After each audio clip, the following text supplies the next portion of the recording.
Hello everyone, this is the last video on the SMO Junior 2020. If you have made it thus far through the first 4 videos, thank you for continuing through this series. And if you have found any mistakes or any questions where you think the solution could be faster or you have an interesting idea, please feel free to mention in the comments below. Now let's look at question 21. Ali and Barry went running on a standard 400-meter track. Let's draw a circle. And Ali and Barry were at the same place at first, but ran in opposite directions. So let's just assume Ali went clockwise and Barry went counterclockwise.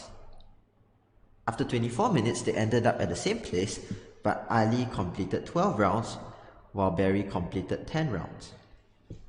How many times did Ali and Barry pass each other during the run?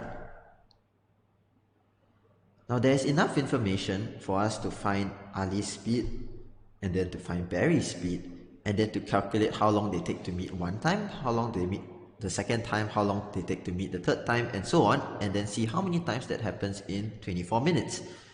That would certainly work out, but it's not really necessary if we think about this question more carefully. Specifically, what does it mean if Ali and Barry are passing each other during the run? Now, Ali is slightly faster than Barry, so let's say that Ali has gone somewhere until here, and Barry has gone the rest of this route, and now they meet.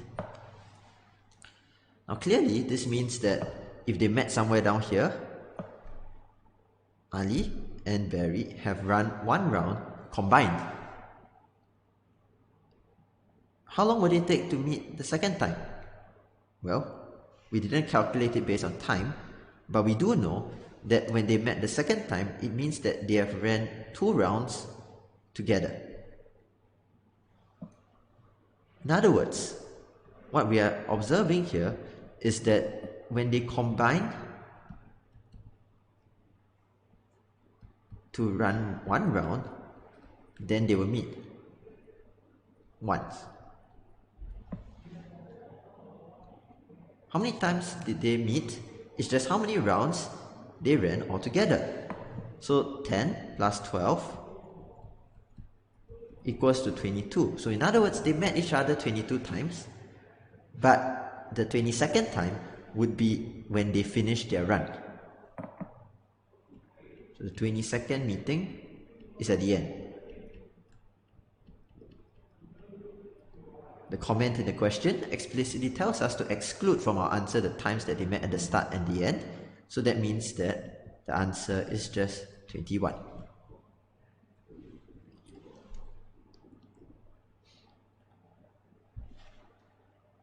In question 22, we are told that 1 minus 3x plus 1 minus 3x squared and so on until 1 minus 3x to the power of 100 can be written in the form of this polynomial a0 plus a1x plus a2x squared and so on until a100x to the 100. a0, a1 until a100 are just coefficients which they helpfully say are integers if it wasn't already clear, and then we are asked to find this rather strange looking expression, the absolute value of a1 over 3 plus a2 over 3 squared and so on until a100 over 3 to the power of 100. When you look at the first equation at the top, it's important to know what it means to see an equation being written down. Now, this equation does not mean that we are supposed to solve for x. This equation means that if we were to expand the left-hand side and sort out all the like terms, it will look like the right-hand side. But not necessarily we are going to find a0, a1, a2 until a100. It just says that it will look like that, and we name the coefficients a0, a1, a2, and so on. So these are just the names of the coefficients, and this is an identity. In other words, this is not something where they tell you that 2x plus 1 equals to 5 and you're supposed to solve for x. This is true for all x, because the expanded form of the left-hand side is the right-hand side.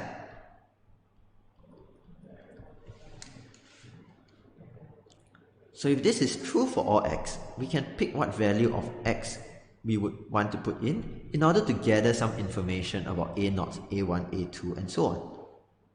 For example, if we substituted x equals to 0 into the equation, the left-hand side would be 1 plus 1 plus 1 and so on, and the right-hand side would just be a0. So we would conclude that a0 equals to 100.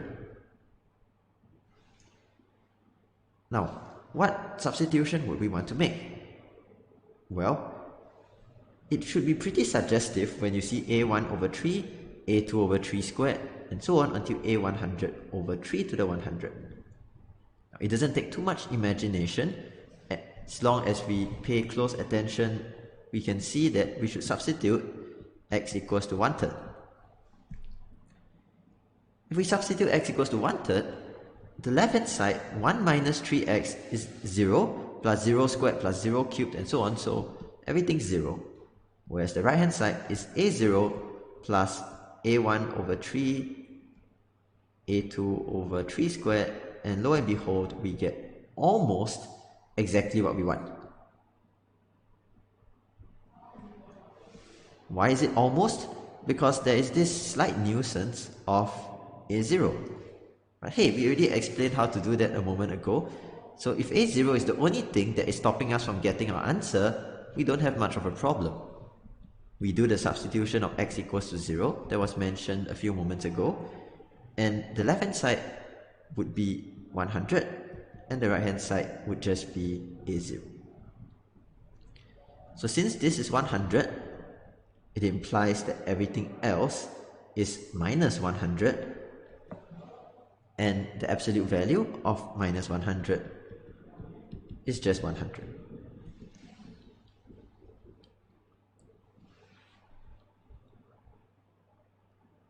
By the way, this question type recurs quite a lot in the SMO because I think they want to check whether students understand how polynomial expansion works and the difference between an equation to solve for x and an identity where you can substitute in any value of x. So don't be too surprised if you see something like this and you're supposed to substitute in 1 or minus 1 or something similar to that.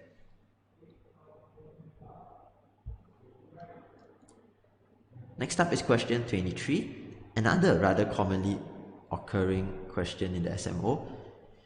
It asks what is the value of this square root of 27 minus square root 704 plus the square root of 27 plus square root of 704.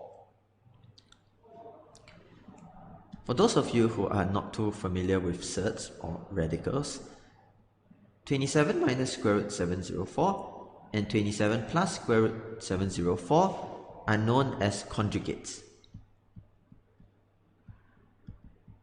Now, what conjugates mean is that you take the square root and if the sign is a negative, you change it to positive and vice versa.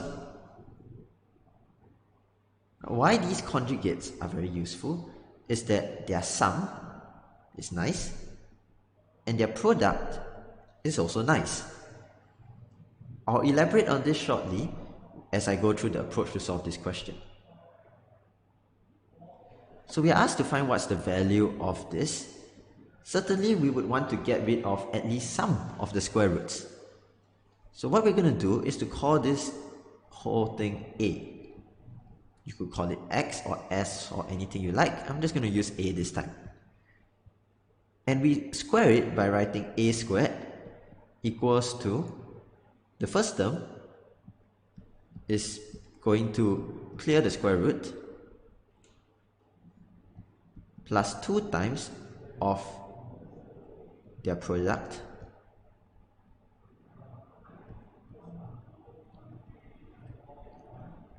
and finally, for the last one, you also can clear the square root.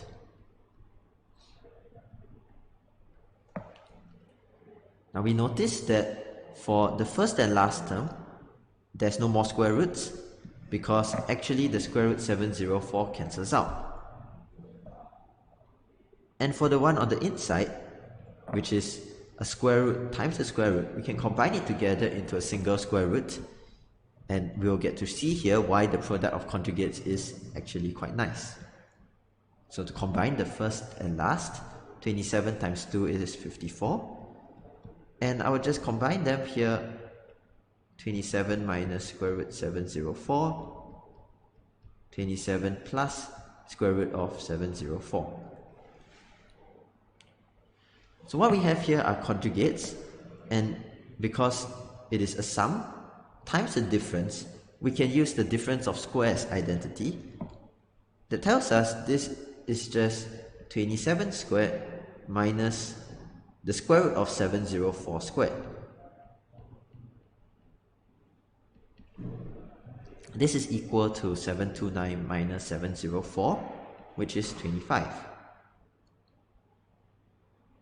Now, there is no guarantee that the number inside will actually be a perfect square when you multiply an expression like this with its conjugate, but it is guaranteed that at least you're going to get rid of the inner square root by multiplying them.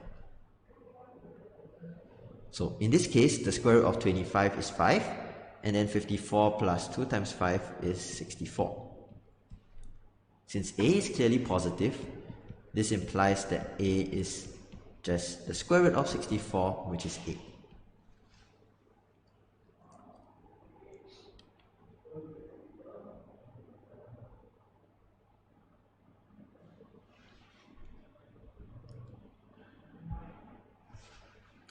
Next up, we have question 24, which is arguably the other more challenging question in this 2020 paper.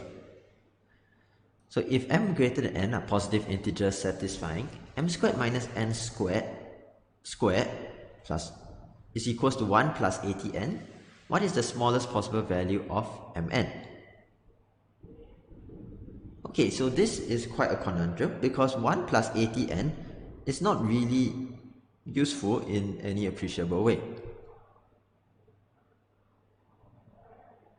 M squared minus n squared is a difference of squares. We know there is a factorization of a difference of squares.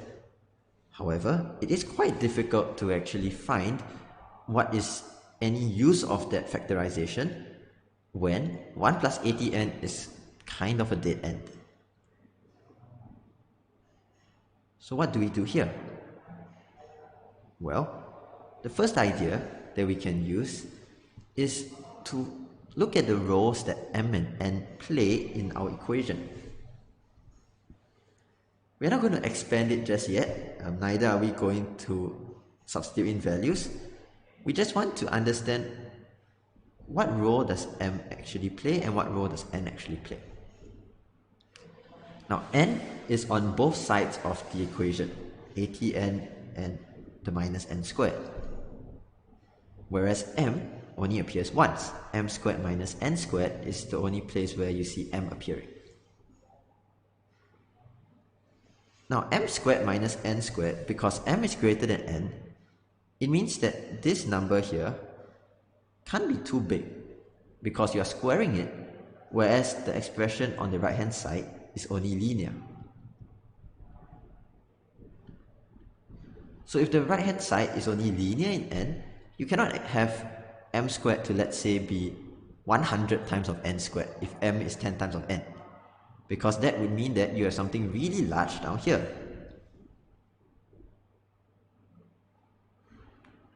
So in other words, m squared minus n squared must be quite small. And if m squared minus n squared is quite small, that means that m should be quite close to n.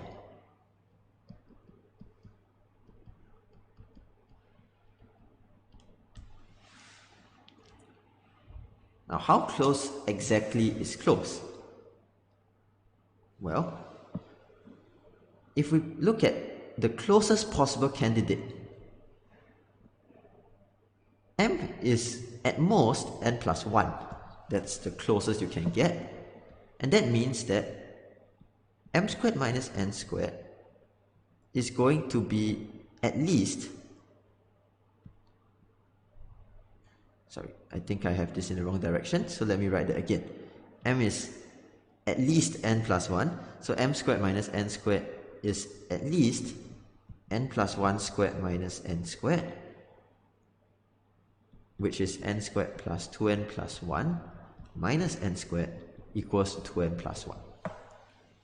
So that means that the expression inside your brackets is at least 2n plus 1.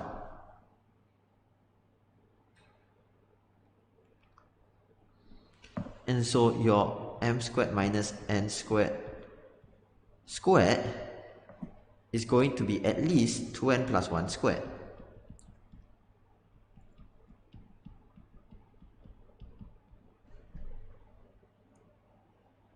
But m squared minus n squared squared is at least quadratic in n, meaning that it grows much faster. So we have just established that this is quadratic in n, at least.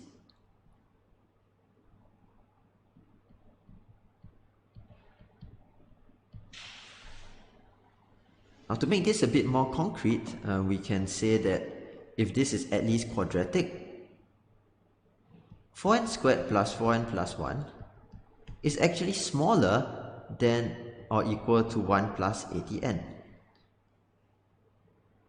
So if I rearrange this, 4n squared minus 76n is less than or equals to 0, and we factorize, it tells you that n is between 1 and 19, since it's a positive integer.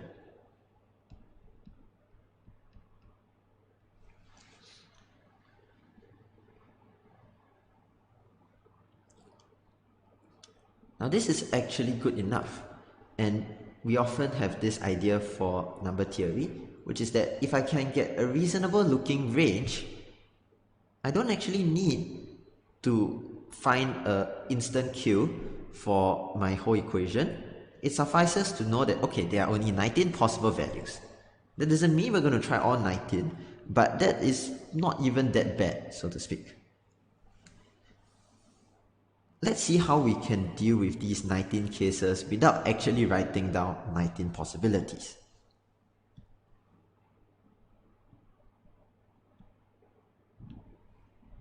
In our original equation, 1 plus 80n is also a perfect square because it is m squared minus n squared squared. Now it is a perfect square, and the last digit is clearly 1.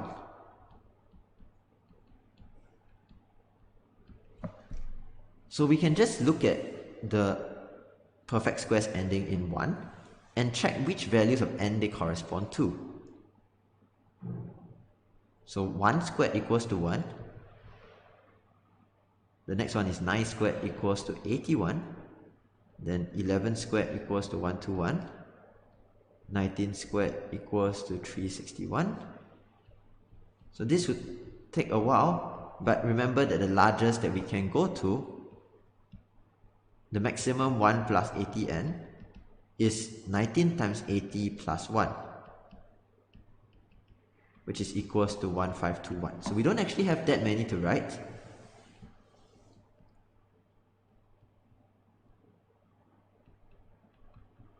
(31 squared) and 39 squared, coincidentally, is also 1521.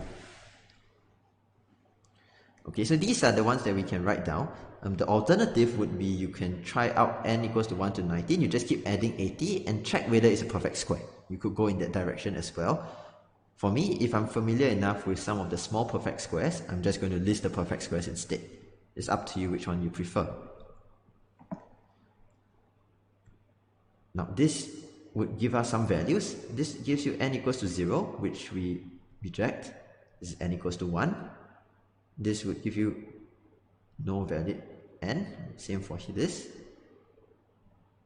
In fact, for most of these, they're not going to give you any integer n. It would give you a half integer n. So the only one that would work finally when we get here is n equals to 12 and n equals to 19. So take this minus 1 divided by 80 is 12 and 19 respectively. So for each of these then, we can substitute it back into the expression and check whether it is possible to have m squared minus n squared to be equal to these values respectively. Now, as it turns out, the only solution that you will find after trying these three cases would be the one where n is equal to 19. So when n is 19 and you need m squared minus n squared equals to 39, you're going to find that m equals to 20 will work. For the other two, we do not get any solution, so that's why we needed to resort all the way to the largest possible candidate, which turns out to be the only possible solution. So finally, we multiply them, mn is equals to 380.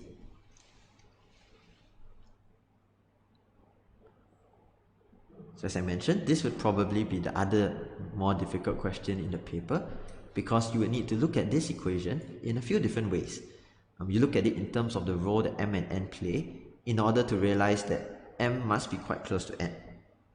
And then after that, you look at it in terms of an inequality, meaning that m is quite close to n, but specifically it is a quadratic in n that has to be less than or equal to a linear expression in n, which gives you a bound on n. And then the third step would be to look at 1 plus ATN as a perfect square ending in the digit 1. So there are a few different things that we take out of the same equation instead of solving it directly, which is what makes it a bit more challenging than the other problems.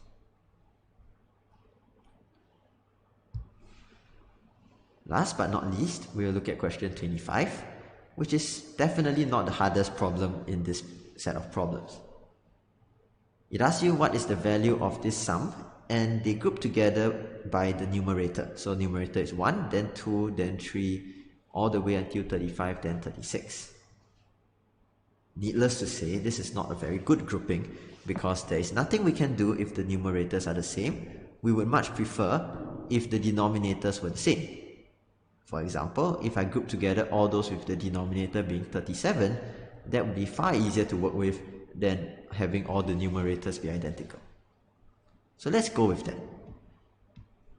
For the denominator of 2, we have just got 1/2. For the denominator of 3, we have got 1/3 plus 2/3. For the denominator of 4, you have got 1/4 plus 2/4 plus 3/4, and so on, until finally those with the denominator 37 would be 1 over 37 plus 2 over 37, and so on until 36 over 37. Now within each group, there are a couple of things that we can do, but the easiest way to proceed is to realize that we can pair the terms, and the first and last, the second and second last, and so on, would just sum to 1. Once again, this is actually a special case of an arithmetic series, but it suffices in this case to just look at the first and last to know that they sum to 1, and if there's anything in between stuck in the middle, that is just another half.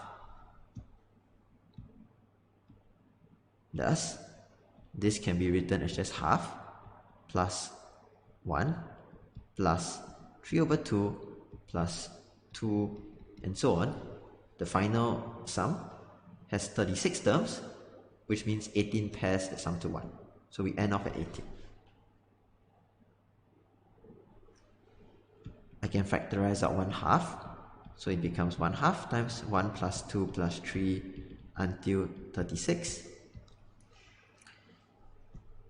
And the sum from 1 to 36 is just 36 times 37 over 2. So the final answer is 333. So at last, this brings us to the end of our discussion of the SMO Junior from 2020. As mentioned at the start of this video, if you have any questions, any suggestions, or if you have spotted any errors along the way, please feel free to share in the comments below. Finally, don't forget to subscribe to this channel for more similar content.